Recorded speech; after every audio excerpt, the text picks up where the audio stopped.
The division from within America is a regular subject these days, and almost sometimes it seems like it's something that's fueled by the media. From January 6th to the more recent elections, the divide has never been so more amplified, as some even talk of civil war. As a veteran who's seen the ugly side of war before, it's terrifying to think that there are those who wish this type of warfare within our own backyard. But what can be done?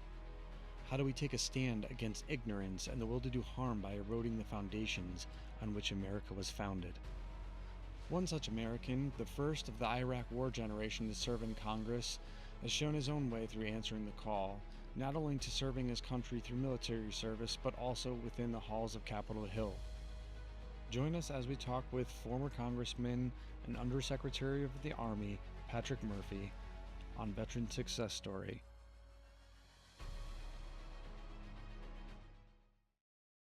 This week on Veteran Success Story, I had the opportunity to sit down with Congressman Patrick Murphy. I had known the bullet points before talking with the former congressman, but really it was in delving into the research once I got that hard yes and we scheduled everything in that I started delving into everything that he was involved in. And man, I just have to say this episode contains a heck of a lot of good information, and so much so to where I'm going to have a lot of links posted into the description link just to talk about. I mean, he's got a new podcast out, Warrior Money, to where he's helping out with that financial end of things. A lot of the stuff that he has brought forward with the Wharton Business School and some of the business information that he's learned along the way that has helped him, he's imparting onto other people. It's really what I see as the mark of a true leader, is taking that knowledge and offering it up as that mentorship. And that's something that I was really excited to have him as a guest, and I hope you guys enjoy the episode. Today on the show, we have joining us former Congressman and Undersecretary of the United States Army, Patrick Murphy. It's good to have you here, man.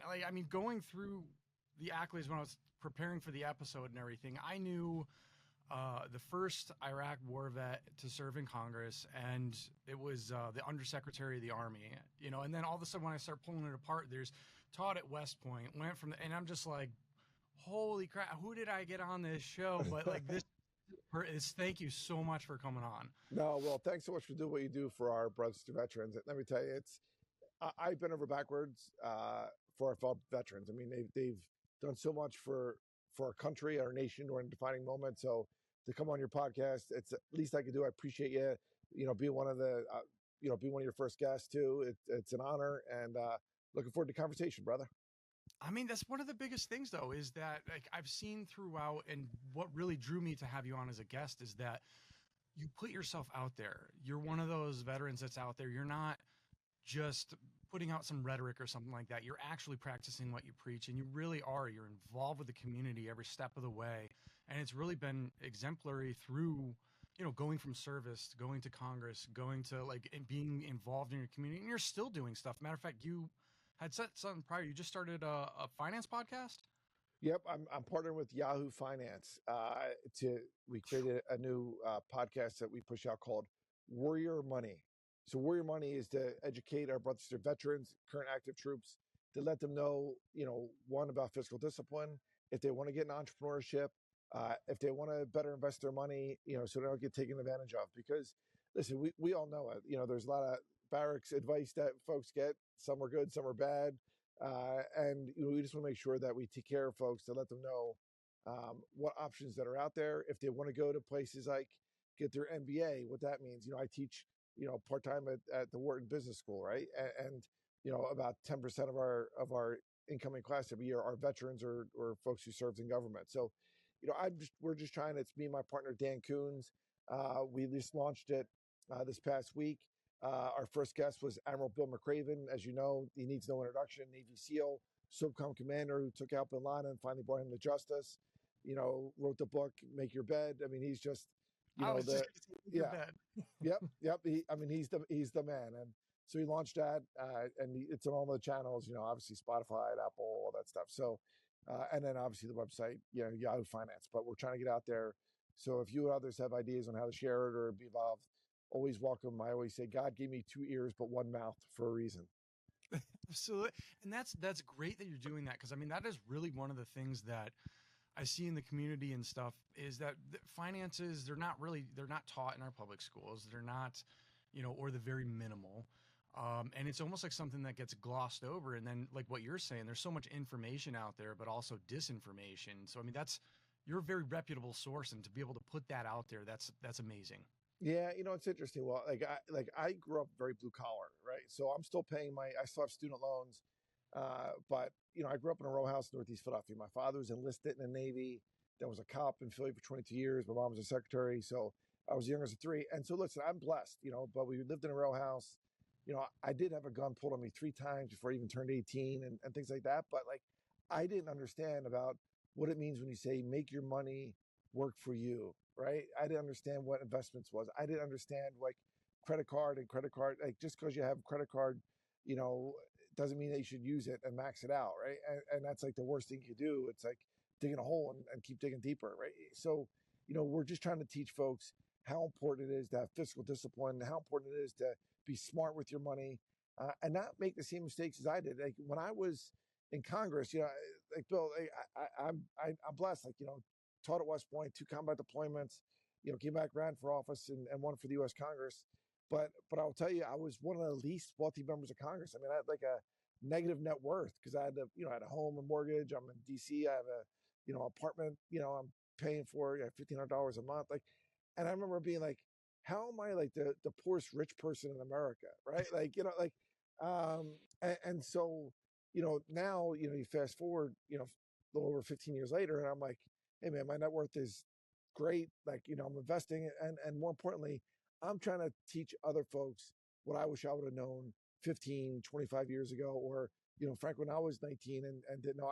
And that wasn't to say I did listen to great advisors. I mean, I had this one captain, he was a Captain Joe O'Donnell, and I was doing ROTC, and he was an Army officer, but he used to say to us, do not go buy a new car. Yes, you're going to make $27,000 a year as a second lieutenant, but don't go buy a new car right away because it's going to set you back, right? And so that I did listen, and I took it to heart. But there's other things I wish I would have known about making your money work for you, and why it's important to have like your network is your net worth, about transitions and other things. So looking forward to chatting about it with you That's and others. See, and that's the giving back part and learning from each other. I don't know why we see so many people out there beating their head against a wall, to where it's like, this information's out there. All you need to do, especially, I mean, we live in the day and age of information, to where this stuff is at your fingertips. Don't be, follow somebody reputable and stuff. Don't follow the quick buck, because, it does exist out there, but it's so far and few in between. Like you're saying, make your money work for you in there. I want to back up a little bit there, though, and talk about, your upbringing and stuff, because part of this thing in the show is, how can veterans become more involved in whatever they're interested in, and seeing you with finance now, Warren professor, your background within politics and stuff. I mean, there is so much to unpack through this, but there be maybe some commonalities and stuff. Where did you come from? Like, let's the rise of Patrick Murphy. Let's talk about that. Yeah, listen, I've been very blessed in that I'm a third generation veteran. My grandfather served in the Pacific with the Navy during World War II, enlisted Navy man, came back and drove tractor trailers, right? It was a Teamster for decades. And that's how, the Murphy family got by. And, I had 2 uncles that served in Vietnam. My dad served during Vietnam as a Navy veteran, enlisted. I'm named after a Vietnam veteran, Will, who gave the ultimate sacrifice. His name was Patrick Ward. And I really, talk about giving back. Like, I look at the Vietnam generation, which the reality of it is that they were not treated the right way. Our country was so divided at that time. And we didn't, as a nation, we learned from it, but we didn't separate the war from the warrior, right? Meaning that, it wasn't our troops that decided to go into Vietnam or not, or Iraq or not, or Afghanistan or not. It's the political leadership in our country. And so they just do the job that's given to them, right? When I was in Baghdad with the 82nd Airborne Division, right? I didn't choose to go to Baghdad. The Army said do it, and I saluted and said, Captain Murphy, reporting for duty, and we got after it. So, that generation of Vietnam veterans from the jump, they could have sat home and said, "This, we weren't treated the right way when we came home." But they were the first ones, Will, that said, "Welcome home, brother. welcome home sister. And that really sat with me, right? So like I always try to recognize them and say, listen, I'm trying to pay for it like you all did to make it right. Um, so again, youngest of three, my sister is a school teacher, public schools. My brother was an Air Force veteran, was a coordinator for search and rescue with the Air Force down at Tyndall Air Force Base and elsewhere. And then with me, like, that's youngest of three. My mother, though, Will, was a Catholic nun. So from the jump, I joked that, she dumped Jesus for Jack Murphy.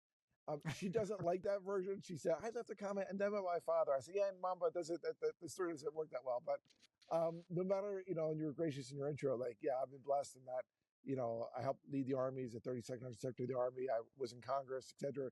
But I will always be a disappointment to my mother. Well, the fact that I'm not a Catholic priest, a parish priest, it doesn't matter. My mom, I was like her last, her last chance. I was the 1987 Altar Boy of the Year. I am a devout Catholic. I do raise my kids Catholic. They go to Catholic school, but it is what it is. But I've been blessed, and our community and our country has opened up so many doors for me, and I'm just trying to always give back as much as I can. I mean, it really is the land of opportunity, and isn't that what we all kind of strive to do? Is we're all always striving to live up to that expectations of the parents, and Yeah, it just yeah. seems to be one of those things. And ultimately, sometimes it aligns, but ultimately, you got to find your own path. Yeah, absolutely. We all have imposter syndrome and things of that nature. But, for me, it was, I will say the great thing about my family was that we had that row house mentality and that you take care of the people on your left and your right. You take care of your neighbors. My brother and I were entrepreneurial. We used to deliver newspapers in the morning. We shoveled when it snowed. We shoveled steps for money. But my mom and dad were quick to say, go shovel Mrs. Deegan's steps. She was an elderly lady. Her husband passed away. He was a Navy veteran. We didn't charge her money, right? It was like you do those type of things, and then you get, the younger couples that would pay you because the dad didn't want to, do it. He didn't have kids yet, right? But that's what we did. I mean, I was a cook at Pizza Hut. I waited tables, at Olive Garden and Perkins Family Restaurant. I was a busboy at an Italian restaurant before that. Like, and so like this, man, I've been hustling it, but it gave me this work ethic. So when I was in the Army, when I'm working 20-hour days, it didn't feel like foreign, right? It wasn't like, yeah, okay, we got up at dark 30, we PT'd, we showered, we got moving, and we did literally do more before 9 a.m. than most folks do all day. Yeah, and that's one of the things, like being in the 82nd, and seeing the different backgrounds where people came from. It was always either the people that came from a farm, or that the middle class, the blue collar family and stuff. Man, they really would put forth the work. Um, Going from that, like, I mean, into the military end of things. Well, I mean, really first community college, and then uh, did you end up? How did that go?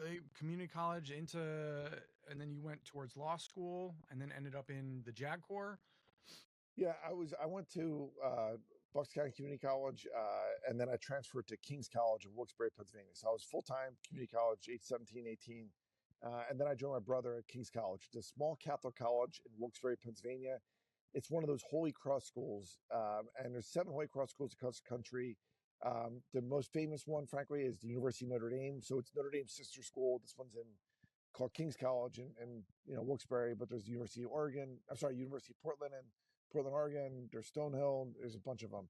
And so I was there, and then my roommate and I, we just joined the Army. We joined the Army at age 19 and found out all about Army ROTC. And this was back in 1993, and we went to basic training at Fort Knox, Kentucky, and then advanced camp at Fort Bragg, North Carolina, now Fort Liberty. But that was a thing, and for me, yeah, I mean, I was still hustling. Like, I'm in the Army. I had earned a 2-year scholarship, but I was still a ski instructor on the weekends. I was a captain in a hockey team. I was in student government. Like, I was finding my way. And I learned in college and the Army, what that taught me what the discipline was.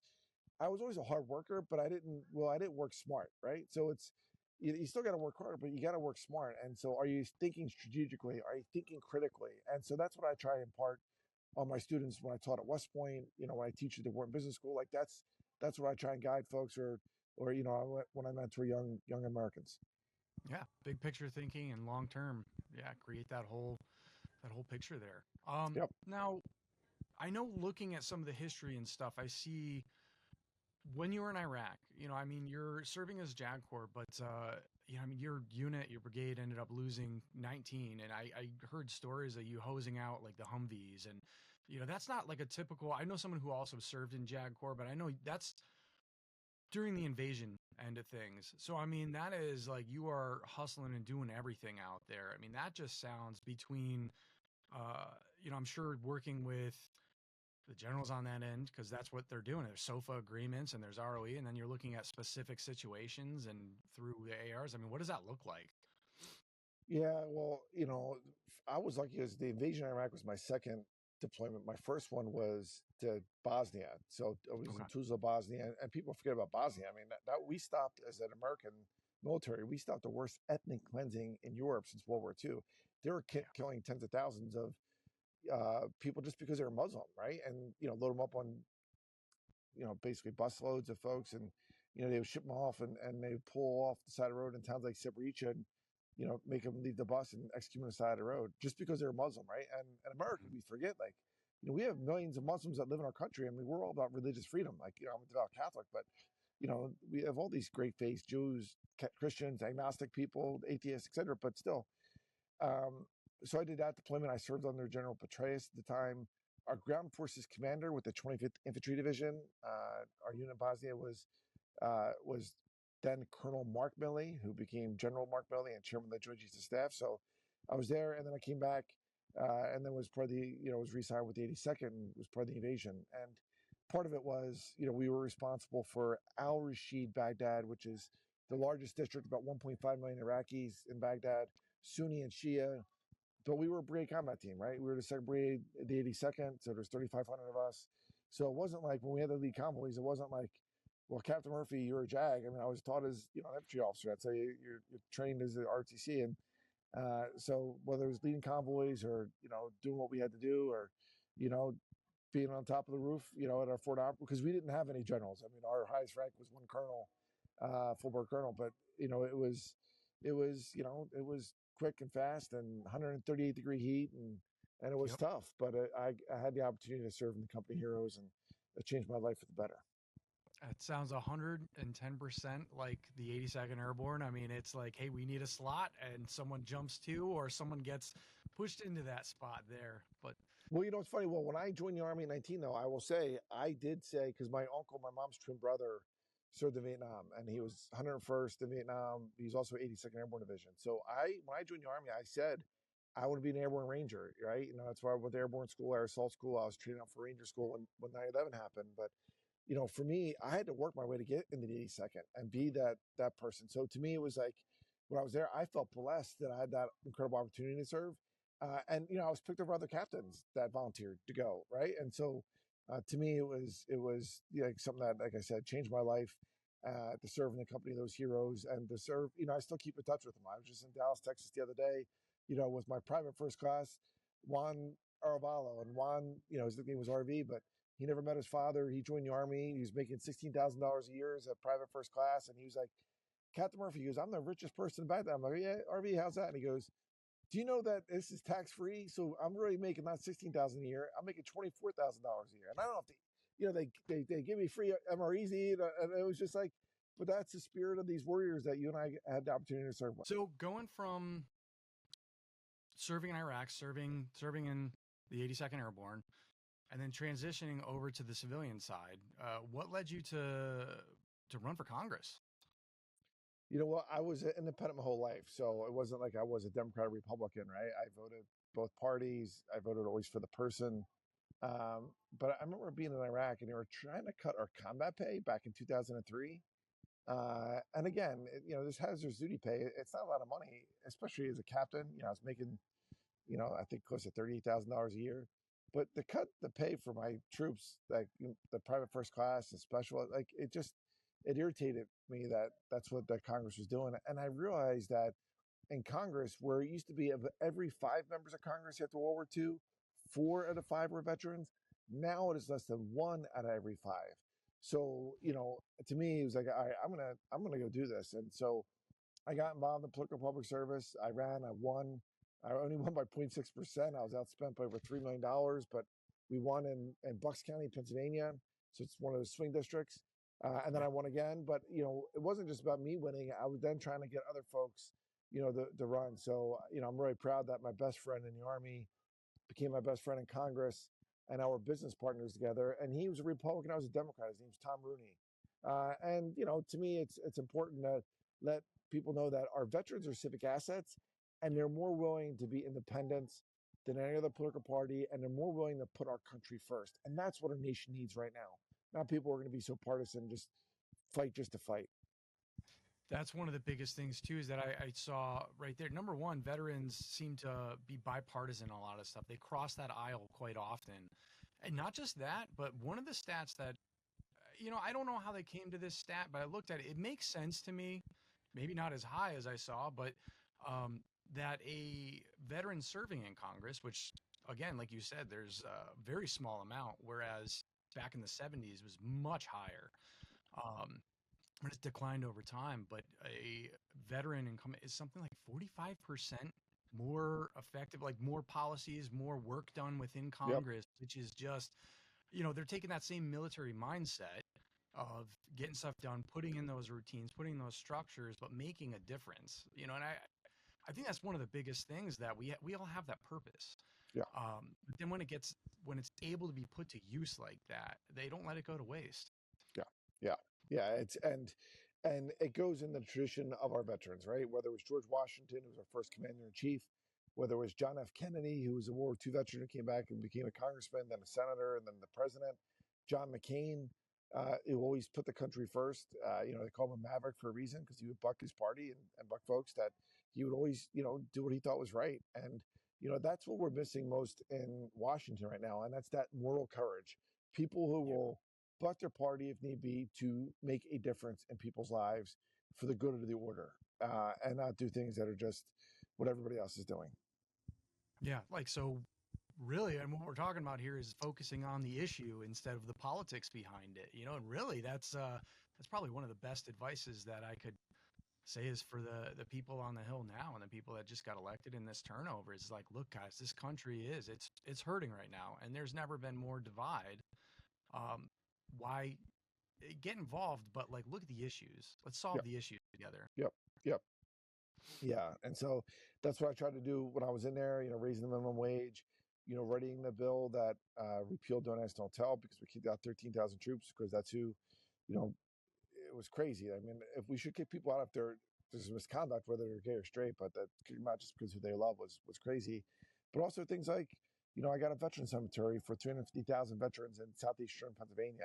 It's called the Washington Crossing National Veteran Cemetery. It's one of the newest VA cemeteries we have, and it's just doing right by our brothers to veterans, and then partnering with people like Tim Walls, who's my roommate at the time, for the post 9/11 GI Bill. And right now, there's about 800,000 young Americans in colleges and universities using the GI Bill right now because of what we did. So, it was about putting points to the board for our brothers to veterans and their families, and the American people.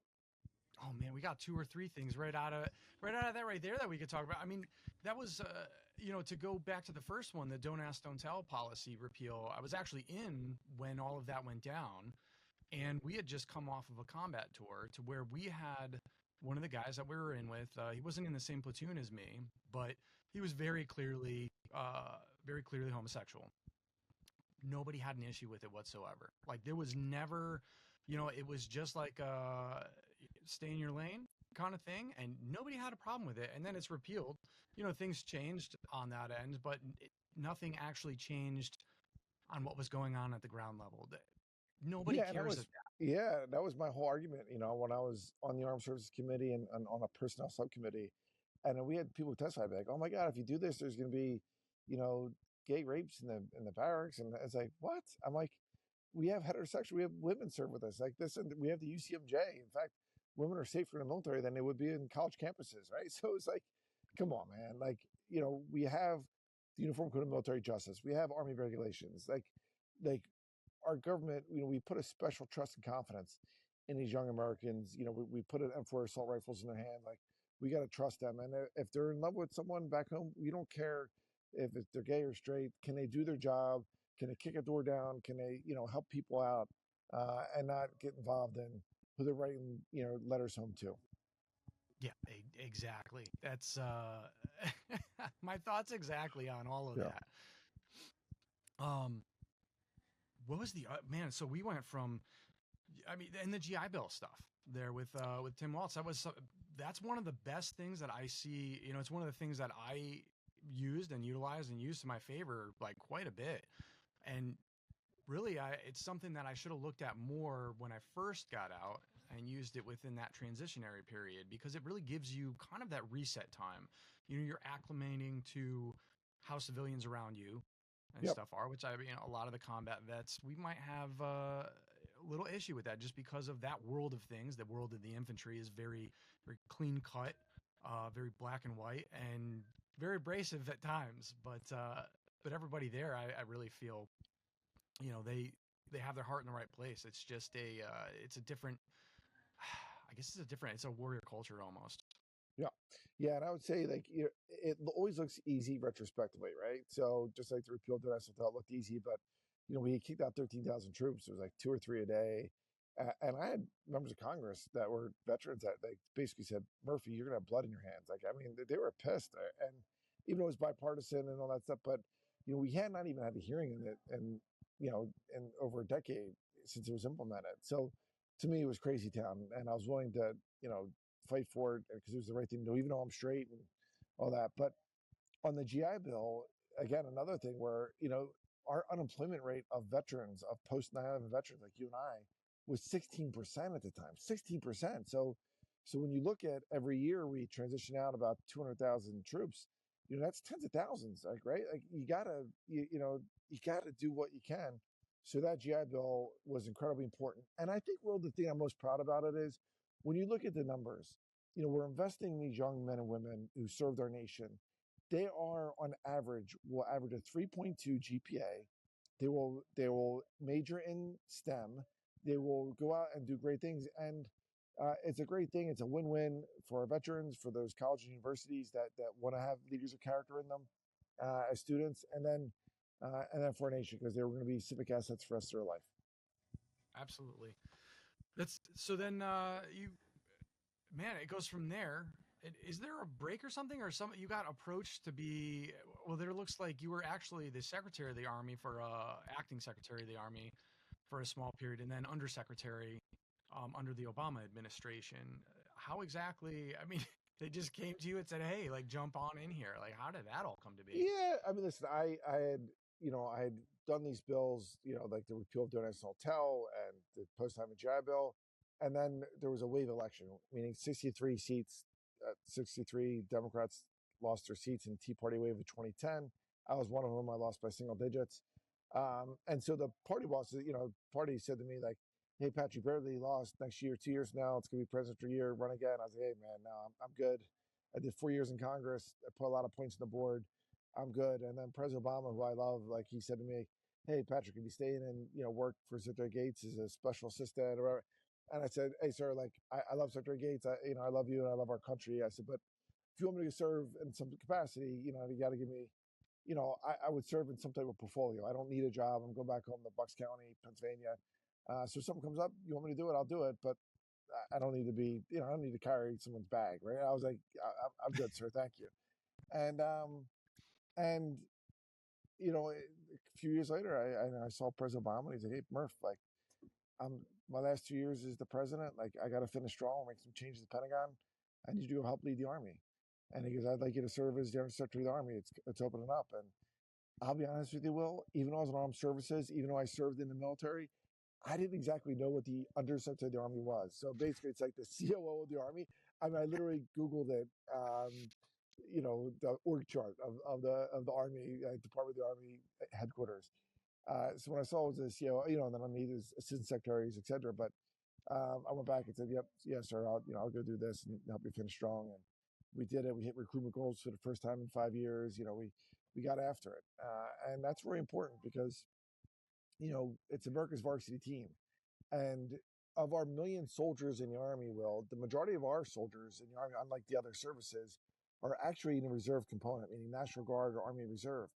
And so when governors call 911, they're calling our Army National Guard, and listen, when the president calls 911, it's the 82nd Airborne Division, right? Or Marines. But to make sure that these young Americans had the opportunities that I had, and even more, and to go lead them was important. So that's why when I'm sure you reference earlier, there's a Washington Post story that said that I was the soldier secretary because I would go out there when I would go visit. I go PT with troops and just talk to them. And whatever they were doing that day on a workout, I would do. I mean, sometimes I was flipping tires and putting troops over my back and carrying them, but doing fireman carries. But other times it was just like a run and push-ups. But I was getting out there, sweating with them, and letting them know, like, hey, man, we all do the same thing in the Army. We all have to shoot, move, and communicate. And that's what I try to tell people about communicating. That's why I'm on, your podcast. That's why I launched that Yahoo Finance Warrior Money podcast. That's why I do Fox News and Fox Business. I let people know, like, what I've learned and try and pay it forward. Because they say, like, listen, a wise man will learn from his mistakes, but a really wise man and woman will learn from other people's mistakes. And that's what I'm trying to get people to know, like they can learn from my mistakes and others that I've seen, and give them the keys to the kingdom. Yeah, exactly. That's, I mean, we both got books behind us for a reason, right? That's right. So from there, moving, I mean, and this is all, I guess, vested in between all of this is you had MSNBC, you show up regularly on Fox News stuff. You're doing stuff within the entrepreneurial area.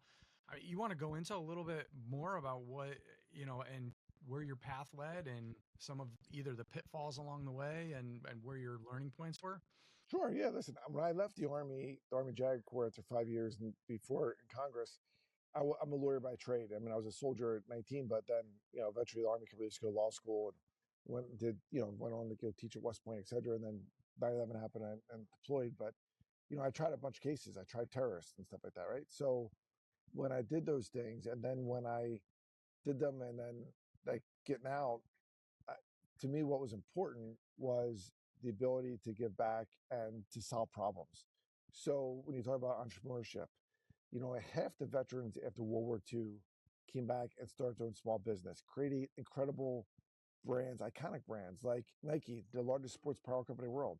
Bill Bowerman earned a Silver Star with the 10th Mountain Division over in Europe. Came back home. What did he do?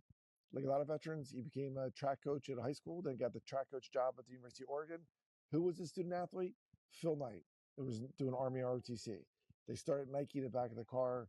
It's now the largest sports apparel company in the world, right? And, you look at Comcast, obviously the largest media company in the world, World War II Navy era veteran in Ralph Roberts, the largest retailer in the world. So Nike, largest sports apparel company, largest retailer in the world is Walmart. Sam Walton, World War II veteran, came back at age 41, started at Walmart, right? So when I say like half the veterans start doing small business, creating these global iconic brands, that's awesome, right? We should be very proud about that. But our generation of Iraq, Afghanistan veterans, it's less than 5%.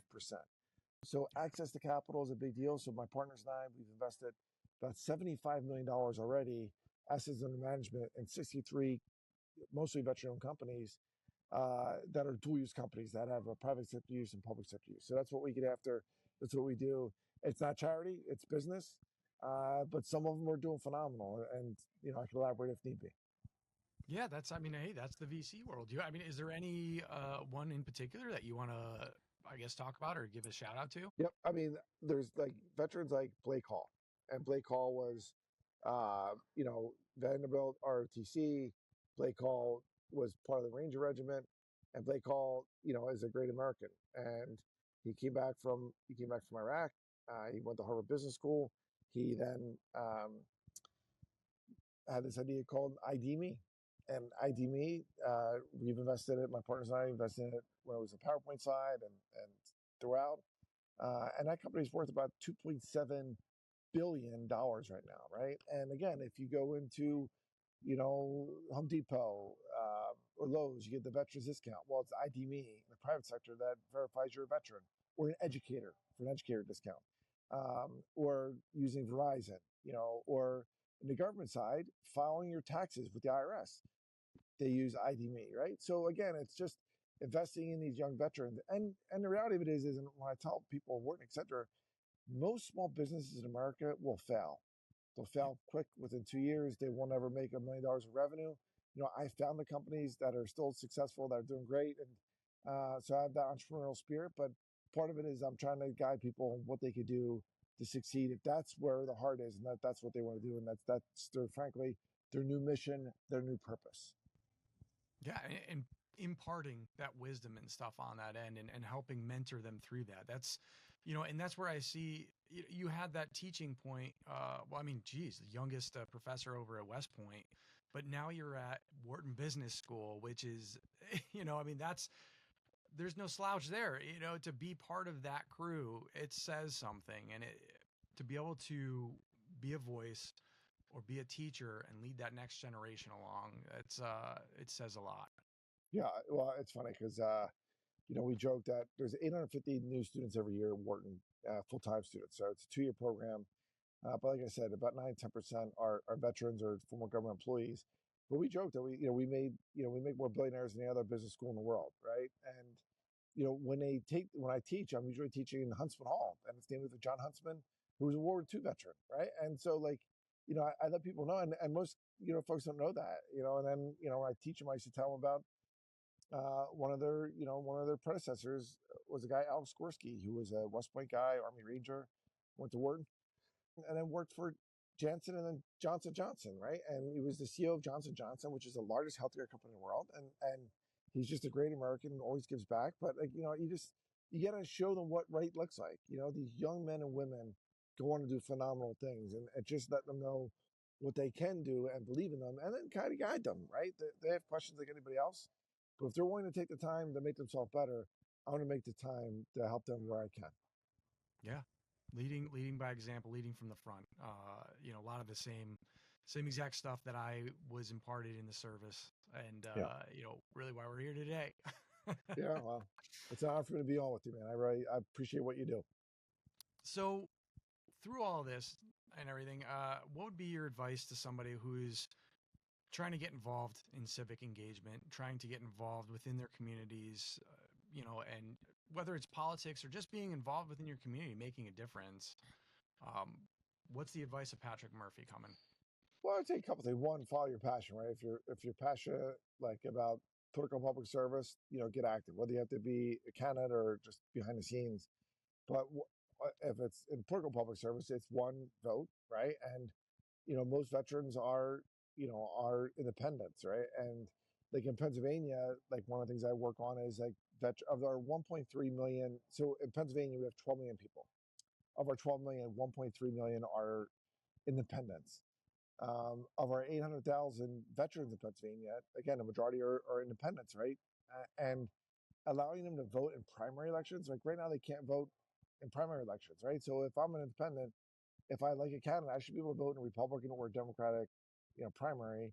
Um, and right now they're closed, right? And so now, listen, if you're a Democrat, you should be able to vote in a Republican primary or vice versa. But like, if you're independent, you should be able to vote. You're still a tax-paying citizen and all that stuff. So, that's one of the programs that I'm working on because, and in a lot of states that isn't. So it goes back to what I said earlier, though. If you're a veteran that wants to get involved in political public service, what are some of the pain points? Yes, there's not enough veterans serving, right? But are they doing enough for our brothers and sister veterans? Could they do more? Yeah, Whatever you could do to kind of help out and, kind of, like I said, lead by example and be part of the solution. Don't show up and be like, hey, I'm a veteran, I'm ready to solve all the problems, right? But like you figure it out, do your homework, show up, be professional, and whether it's a part-time thing or eventually full-time, just get after it. I mean, there's 600,000 elected positions in America, yeah. and Congress, yeah, there's 535, but there's a whole heck of a lot more in school boards and city councils and state reps like that are out there. There's opportunities. It's get involved. It's Yeah. really the same thing. I'm in a county in Maryland to where the veteran suicide rate in my particular county is the highest. So I started reaching out and started talking. Got linked in with the government officials on that end, and this particular county actually has a veterans commissioner dealing with that specific problem, trying to build up the veteran community. And that was a raise your hand and say, hey, all right, what do you need? Where can I help? This is what I'm doing here. But is there something where I can come and speak on? And I've been to multiple speaking things to where I don't publicize it or put it out there, but you'd be surprised on how much of a difference that makes. You know, the people that either show up to this to support whatever in there, and then hearing from an actual veteran, they become really invested in there, and they really want to understand the other veterans. They want to understand the problem, and put it, you know, either being a face out there, you know, and stepping forward, doing something, anything. Like, I'm sure that there's a problem that anyone can think of. You're like, all right, so start working on it, start thinking about it. And if you don't know the right way forward, talk to other people. Yeah. Yeah, and that's why, like, I don't know if you know, I chair this new initiative. It's called the Face to Fight Initiative. So people can find out about it. It's called wefacetofight.org. So the Okay. Face to Fight Initiative is really a private sector led initiative that and veteran homelessness. I'm sorry, and veteran suicide, right? And sometimes they go hand in glove. But you know, we've lost over 125,000 of our brother and sister veterans since 9/11, like 10x Mm. what we lost to combat, right? And so you know, what more can we do? And let them know, like, hey, listen, this is a solvable problem. You can make a difference, right? And just knowing, one, that there should be no stigma on going to counseling. So people go to wefacetofight.org. It tells you how you can better interact with veterans or what you could do. But also, you know, we're trying to get rid of that stigma, and we help local organizations, you know, get after it and do what they can. And so we've raised about $80 million to date. Reach Resilience is a phenomenal nonprofit out there that's helping lead the charge, including Humana and USAA. But we have over 200 partners. And so I'd say if you're listening to this, you personally or your company, at whatever level, it's free. But like, you know, go to wefacetofight.org and find out about it and be part of the solution. Yeah, we're gonna have to put that in the links for sure. I mean, that sounds that's a great thing. That's awesome. As far as the current political climate and everything, I wasn't going to actually ask this up until like this was not planned. This happened over the weekend and whatnot, but the current pick for SecDef, any advice for him? Because I know there's a little bit of a different opposing and everything else, but you've been there. You've been within there. Like, is there anything that you could offer as advice on that end? Yeah, well, a couple things. Listen, you know, I'm a Democrat, right? It's called Blue Dog Democrat, a conservative Democrat. But you know, whenever you have a change in power, you know, obviously the Democrats had the White House. They just lost. Um, Unfortunately, when the new people come in, it's always, well, everything they did was bad. And all their people are bad. It's like, no, that's not the case. We're all Americans, right? So for me, the people are like, well, Pete Hegseth has never served in the Pentagon. You know, he's never been a member of Congress. He's too young. Like, it's like, I was on Fox and Friends this weekend. I was on CNN last week. And I just said, hey, listen, for folks who are jamming up Pete Hegseth that says he's too young, he's 44. And President Kennedy picked a 44-year-old combat veteran named Robert McNamara, who never had Pentagon experience, Yep. who became the longest serving Secretary of Defense in our nation's history. So I disagree with Pete on political issues, on some issues, right? But I don't question his love of country and his love for our troops. So, you know, that's going to shake out and, you know, Senate confirmation hearings, et cetera. But I think people should give him a fair chance, and you know, elections have consequences. Yeah, I mean, I feel kind of the same way there with it's again, it's kind of cool to see the amount of veterans being called in on this, which is great. You know, it's Yep. it goes back to what we talked about before. We're willing to sit down and actually tackle the issue. It's not like a personal end of things, but okay, you know, we both served in the 82nd Airborne, and we understand that it's we all came from that was their heritage. They come from Yep. all parts of the country to make up, you know, what is all American, and it's kind of the it's our differences that really make us stronger all together. We can each learn from each other in so many different ways, and it's better together. This division doesn't need to be something that tears apart. It's something that can actually work in favor for all of us. Yeah, people forget our military. I mean, we're 44% people of color in our military currently, right? So it's like we're more diverse than America, right? And the great thing about our military is that we're a meritocracy. That you know, you will go up in rank if you earn it, right? It's you know you the the you know the future favors the bold, right? And so it's folks that are willing to put their life on the line and do what's necessary. And you know, frankly do God's work and live, with the values that we all know, which is, leadership, duty, respect, selfless service, honor, integrity, personal courage. They're the 7 core values of everyone that serves in uniform. And we got to make sure that we're living, by that example and by those values. Yeah, and imparting that to others. I mean, we're Yeah. really trying to make the world a better place. That's where I feel that purpose is inside of us. Is we're trying to be part of something. We're trying to advance. We're Yeah. trying to be better as a human race, or as a humanity. So speaking of better and going back, we talked in the very beginning about this stuff through Yahoo Finance. But do you want to get me? I know this is like your current passion on there, but give me a little bit more of a rundown. Or maybe a quick lesson for people that might be listening in. Yeah, I mean, listen, I'm a big believer in, like, in the media, and that the media can be a force multiplier for good or bad, right? So, I spent years now teaching at the Wharton Business School of starting companies and investing in companies, and seeing good, bad, or indifferent, right? And for me, to go out there and be able to provide a free service through Yahoo Finance to let people know how they could make their money work for them through our new podcast, Warrior Money. And it's, again, you could find us on all the all the networks, all the channels, YouTube, etc.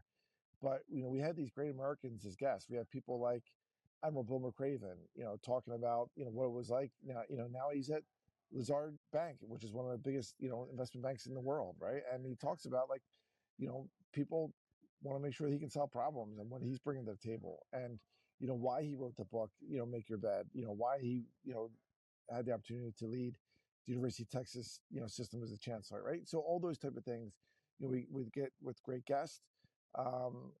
This week happens to be, a great, female former armor officer, where she was a great captain in armor, and then she got out of the military and went to Harvard Business School, and she's now the chief strategy officer for Gotham Football Club that won the world championship. So, I love the connection with veterans in sports and professional sports specifically. I used to work for the Philadelphia 76ers, the Philadelphia Eagles, the Philadelphia Phillies, and I'm on the board of the Philadelphia Flyers Warriors. And I say those things because, to me, sports can be unifying in our country, right? I'm always trying to say, follow the things that are going to unite our country, not divide us, right? So yeah, listen, it was political season, it's over, but let's get on with it. Let's do more. And you mentioned civics earlier. It's one of those things that we also do. The National Civics Beat I was at last week that I could talk about if you'd like. Oh yeah, why not go into it? So right now in America, when you look at the polling, most Americans can't name the 3 branches of government. Okay, executive, legislative, judicial. And I don't want to bore them with a civics lesson, but how can we do better with civic engagement to renew the American spirit, especially going into 2 years from now will be our 250th anniversary of our country. Yeah. And so when you have that, I'm partnering with the U.S. Chamber of Commerce and the National Civics Bee, or what's called the Civic Trust, to get 6th, 7th, and 8th graders to compete. So a lot of people see on ESPN, you have the spelling bees, right? We're now creating civic bees, 6th, 7th, and 8th graders. So we're in 28 states. We're going to be in all 50 states. It's free for schools. It's free for students. And what we're asking is schools to sign up through the National Civics Bee. To sign up, you can take a test, but be part of the process and host a competition. And then we give prizes. So we just had the national competition last week. We gave $100,000 prize to the winner. Number 2 got 50,000. I'm sorry, 25,000. Number 3 got 15,000. Right, but it's not about the money. It's about getting these young Americans engaged, and then their parents will learn about it too. Right, so civics is incredibly important, especially when you look at the upcoming anniversary. You look at the fact that we've invested a lot in STEM, which is positive, but less in civics, and we need to get back to our basics as all Americans, so we can combat the disinformation and combat people who don't want to believe in the greatest country in the world, and that's the United States of America. Absolutely. The fact that too that, I mean, really technology can work for us, but it has led to a little bit of a disconnect in the way to where somebody is going down that hole, and that personal connection, that connection to our kids, or that connection to our wife, spouse, girlfriend, whoever, somebody across the table from us. How many times do you go into a restaurant and you see just everybody looking down at their phone? Right. to where it's, we've become a little bit disconnected from it. But I do think that people are realizing that, and the up and coming generation is starting to put that to the side and starting to say, hey, look, like, we want this personal connection. And that's awesome that you're doing that with this program. Thank you. Yeah, it's incredibly needed. And listen, I'm raising two kids, a senior in high school and a freshman in high school. And, we have a rule that we don't have phones at the dinner table, that we, go to church every Sunday, that we say, please and thank you. When people come in the room, you stand up and you greet them, or if they're leaving, and just I make them make their bed every morning. Like, right. So little things like that are important, but if you weren't raised that way, you think it's a big deal, and then we try to show them the stats of like, hey, you make your bed, it's like the snowball effect, right? It's the one thing you accomplish, and then if you go work out, that's another thing you accomplish, right? And then there's always time to be on your phone or to do what you need to do, but you got to make the time that things are important. Those little wins throughout the day can build up and really snowball and create greatness. Yeah, and those small improvements over time, it doesn't come all at once. People don't ever take that into effect. They see someone at this high level, and it's like, no, there was steps. There was a lot of steps along that way. Yeah. Yep. Yeah.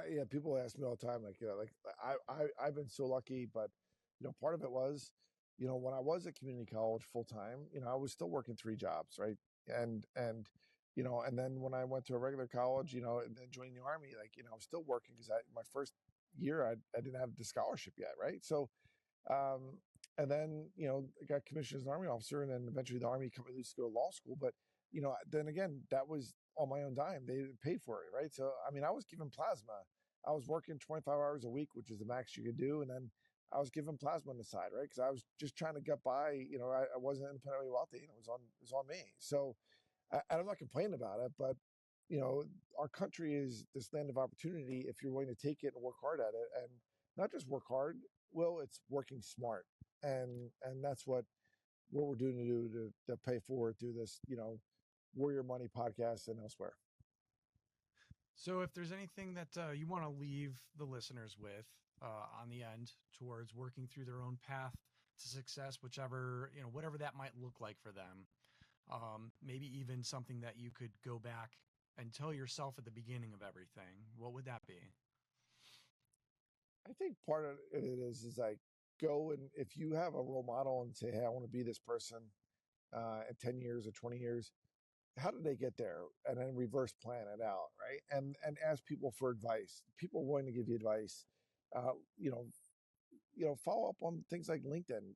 Folks like me. If I'm at Patrick J Murphy, connect on LinkedIn, social media. On social media, I'm at Patrick Murphy PA. But those things that are out there that are available, people would need to understand that you got to plan your work and then work your plan. It's going to take a lot of work, a lot of discipline.